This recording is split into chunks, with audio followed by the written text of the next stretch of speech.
जय हिंद बच्चों। आज हम आप लोगों को अपने YouTube चैनल एसके क्लासेस के माध्यम से बीडीआईसी ग्रुप की तरफ से आप लोग का कक्षा 9 का विज्ञान जो है, विज्ञान की बुक से आप लोग का इकाई 1 जो होता है, हमारे इकाई 1 जो है हमारे आसपास की वस्तुएं, उससे आप लोग को जो भी टॉपिक आप लोग से रिलेटेड है उसको कुछ आप लोग को वीडियो आप लोग के बीच में लेके आएंगे। और जो टॉपिक आप लोग को यहाँ पे दर्शाया जा रहा है इसके बारे में बताया जाएगा।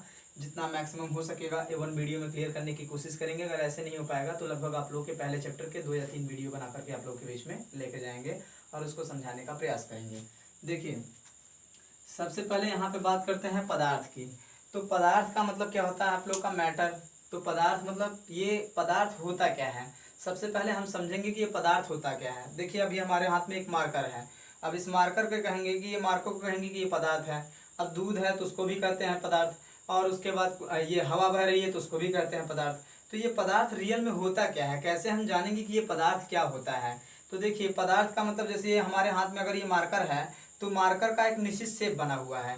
इसको मार्कर को क्या कर रहे हैं, मार्कर को चाहे ऊपर नीचे आगे पीछे कहीं भी किया जाए, इसके शेप में कोई आकार में परिवर्तन नहीं आ रहा है और इसका कुछ निश्चित वेट होता होगा। जो भी निश्चित, सपोज दैट मान लेते हैं कि इसका वेट 25 ग्राम है, तो 25 ग्राम है तो इसका मतलब ये 25 ग्राम इसका वेट है। और उसके बाद इसकी लंबाई इतनी है, चौड़ाई इतनी है, मोटाई इतनी है। तो स्वाभाविक सी बात है कि यहाँ कुछ ना कुछ स्पेस ले रहा है। मतलब स्पेस लेने का मतलब, आज सपोज कीजिए कि आप कोई भी बुक लेते हैं, बुक को कहीं भी रखेंगे तो बुक का कुछ वेट होता होगा। जब उस कुछ वेट होता है, वजन होता है, तो जब आप उसको रखते हैं तो उतनी जगह वो क्या करता है, घेर लेता है। उतनी जगह पे वो घेर लेता है और उसका एक निश्चित वेट होता है। तो हम क्या कहते हैं कि पदार्थ क्या होता है। पदार्थ के बारे में बात करें तो किस पदार्थ वह वस्तु होता है जिसमें एक निश्चित भार होता है, जिसमें एक क्या होता है, निश्चित भार होता है तथा एक निश्चित स्थान को घेरते हैं।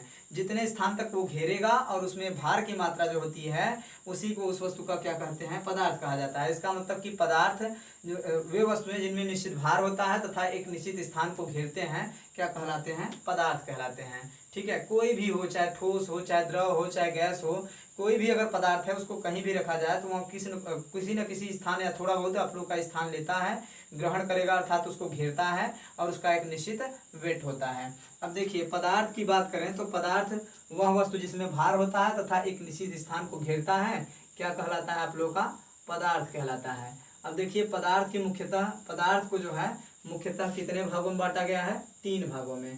पहला आपका जो होता है वो ठोस होता है, और दूसरा जो है वो आप लोग का क्या है, द्रव है, और तीसरा जो है वो आप लोग का क्या है, गैस है। अब देखिए, ठोस सॉलिड हो गया, लिक्विड हो गया, और इधर आप लोग का क्या हो गया, गैस हो गया। अब इसके बाद देखिए, सॉलिड, लिक्विड या गैस, ठोस की बात करते हैं। पहले ठोस के बारे में समझ लेते हैं। ये ठोस क्या होता है, जैसे अभी देखिए कि मार्कर है तो मार्कर का एक निश्चित आकार है। चाहे आप इसको निकाल करके कहीं दूसरी जगह लेकर जाकर रख दीजिए, पानी में रख दीजिए, बाहर रख दीजिए, कहीं भी रख देंगे, इसका आकार में परिवर्तन नहीं आएगा। आकार में परिवर्तन कब आएगा, जब इसके ऊपर या तो इसको ताप दिया जाए या इसके ऊपर प्रेशर किया जाए, प्रेशर दाब लगाया जाए, तब तो इसका आकार परिवर्तित होगा, क्योंकि वो क्रिस्टल जालक या फिर वो तो अलग की बात है। अब यहाँ पे ठोस की बात करते हैं। ठोस, ठोस का मतलब कि वे पदार्थ जिनका आकृति तथा आकार दोनों क्या होता है, निश्चित होता है। अब जैसे ईंट होता है, अब ईंट को आप कमरे में रखें, किसी कमरे में रख दीजिए, तो उसकी लेंथ अगर मान लेते हैं 10 सेंटीमीटर है, चौड़ाई उसकी 4 सेंटीमीटर है और मोटाई उसकी 3 सेंटीमीटर है, तो क्या उस ईंट को उठा करके आप छत पे लेके जाएंगे, रख देंगे, तो क्या उसका आकार चेंज हो जाएगा, नहीं चेंज होगा, उतना ही रहता है। और उसके बाद अगर उसका वेट 2.5 किलोग्राम है तो 2.5 किलोग्राम छत पे भी रखेंगे तो 2.5 किलोग्राम ही बनेगा। तो इसका मतलब कि उसका किसी भी स्थिति में आकार में परिवर्तन नहीं हो रहा है, ना आकृति में परिवर्तन हो रहा है, और ना ही उसका आयतन बदल रहा है। तो हम कहेंगे क्या कि सिंपली तरीके से ठोस वे पदार्थ होते हैं जिनकी आकृति तथा आयतन दोनों क्या होता है, निश्चित होता है। ठोस वे पदार्थ जिनकी आकृति तथा आयतन दोनों निश्चित होता है। अब एक चीज इसमें और होता है कि देखिए, ठोस, जैसे आप कोई ईंट लेते हैं, ठीक है, एक ईंट हो गया और दूसरा लकड़ी हो गया। ईंट और लकड़ी दोनों के लिए तोड़ने के लिए बोल दिया जाए तो कौन सा पहले टूटता है आपका, अगर कौन सा पहले टूटेगा तो सबसे पहले आप कहेंगे लकड़ी टूट जाता है। लकड़ी क्यों टूटता है, उसके रीजन के बारे में, कारण के बारे में भी हम आप लोगों से चर्चा करेंगे और बताएंगे कि ऐसा क्यों होता है कि कोई भी जो द्रव होता है वो जल्दी टूट जाता है, या फिर जो वो उसकी अपेक्षा जल्दी आसानी से, सुगमता से टूट जाता है, उसका कारण क्या होता है। अभी द्रव के बारे में समझ लेते हैं। अब देखिए, द्रव, एक गिलास पानी है, जैसे गिलास में हमने पानी लिया है, ठीक है, अब ग्लास में पानी लिया है, इस पानी को क्या करेंगे हम किसी दूसरे पार्ट में रख देते हैं, किसी दूसरे बर्तन में रख देते हैं। इसको इस ग्लास का पानी उठा करके किसी कटोरे में रख दिया।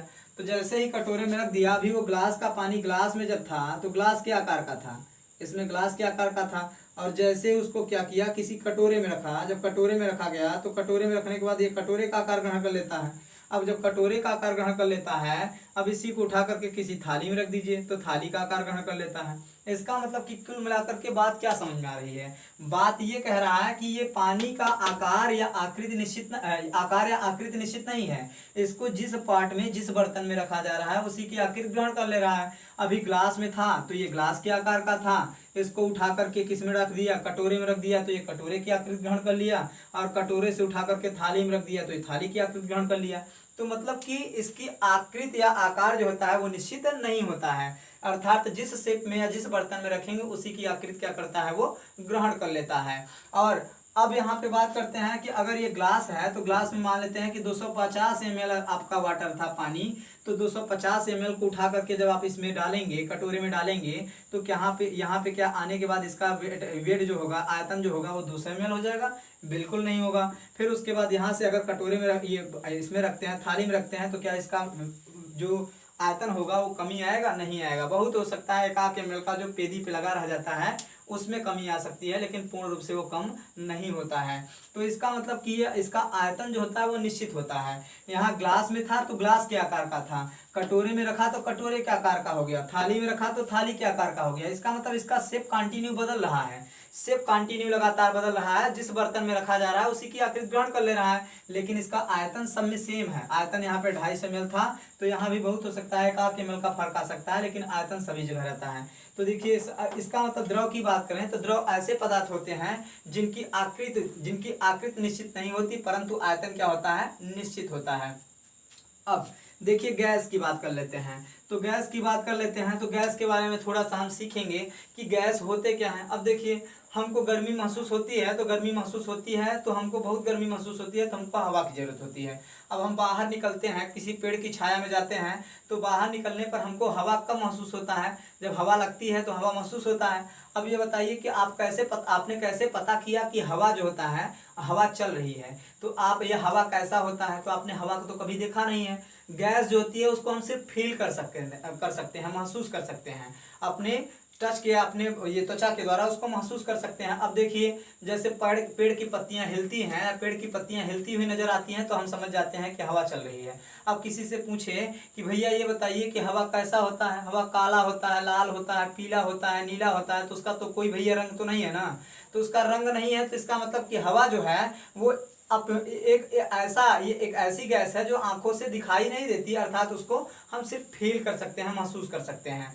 तो अब गैस की बात करें तो गैस जो होता है उसका न तो निश्चित आकार होता है, न ही निश्चित आकृति होती है, और न ही निश्चित आयतन होता है। अब देखिए रसोई घर में जो हम लोग गैस यूज करते हैं, उस गैस सिलेंडर में से जब गैस खत्म हो जाता है तो हमको कैसे पता चलता है कि गैस खत्म हो गई है? इसका मतलब कि जो गैस की ज्वाला होती है, गैस की ज्वाला अगर आप लोग का वो ब्लू मतलब नीला और लाल के बजाय आप लोग का पीला और उसमें कुछ ऐसे पीला हल्का पीला हो जाए, तो पीला होने पर वो उसकी ज्वाला धीरे धीरे कम होती जाती है, तो हम समझ जाते हैं कि इसमें से गैस खत्म हो चुका है। ठीक है। और कभी कभी रसोई घर में यूज करते समय गैस की पाइप जो होती है वो लीक कर जाती है, तो लीक करने पर हमको कैसे पता चलता है कि हमारे गैस की पाइप जो है वो लीक कर रही है? स्मेलिंग से पता चलता है, पहली बात। या दूसरी बात, आप उस गैस की पाइप को टच करते हुए जाएंगे तो जहां से लीक करती है वहां पे देखिए प्रेशर देता रहता है, प्रेशर मतलब बाहर की ओर निकलता रहता है और आपको ठंडापन महसूस होता है। ठीक है। तो गैस जो होता है, गैस की न तो आकृति निश्चित होती है और न ही आयतन निश्चित होता है। अब एक सवाल हमारा ये होता है यहाँ पे बच्चों, हमारा एक सवाल ये है कि जैसे ये ठोस के बारे में आपने पढ़ा कि ठोस ऐसे पदार्थ जिनकी आकृति तथा आयतन दोनों क्या होते हैं, निश्चित होते हैं।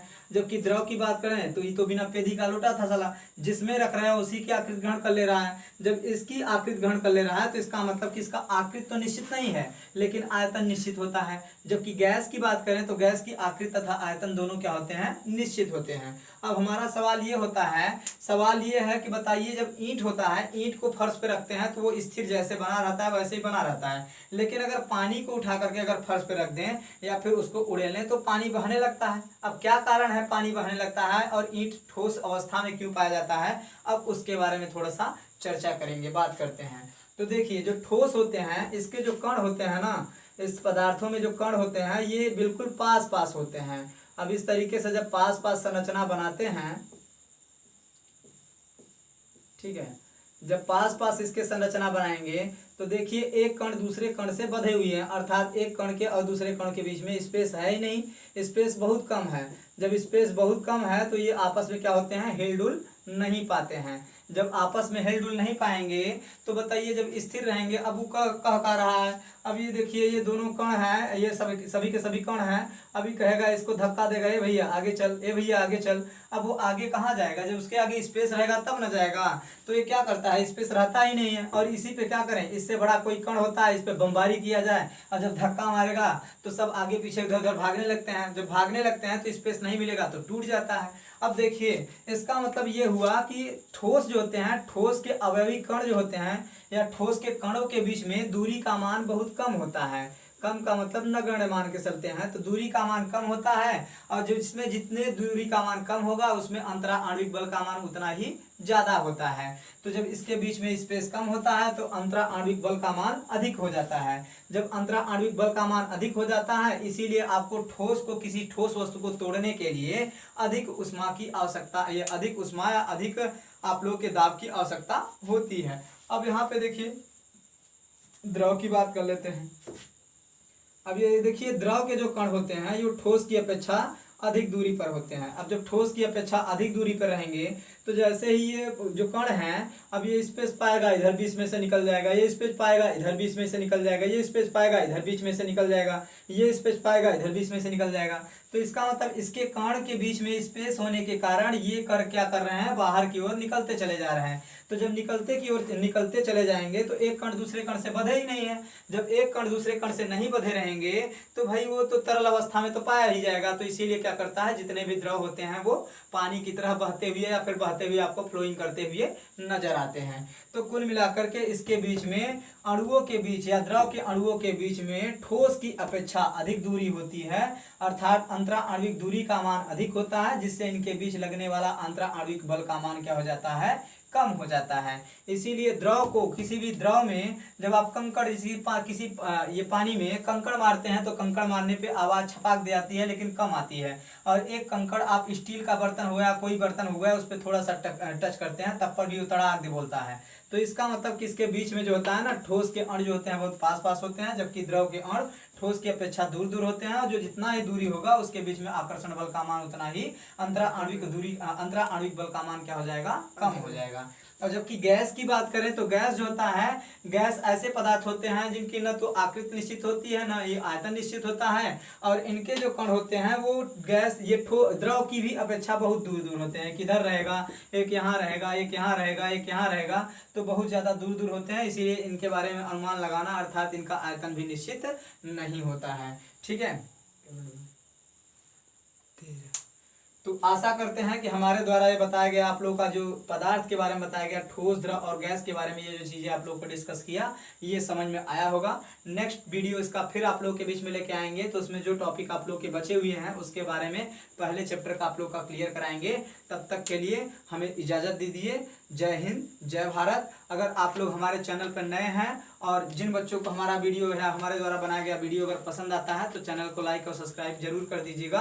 और उसके बाद कमेंट बॉक्स में आप कमेंट करके बताइएगा कि सर इस टॉपिक को जो है, या कोई भी दिक्कत होती है तो आप लोग बताइए कि सर इस टॉपिक के कुछ वीडियो बनाइए, मैं आप लोग को पूरी तरीके से हेल्प करूँगा। तब तक के लिए जय हिंद, जय भारत।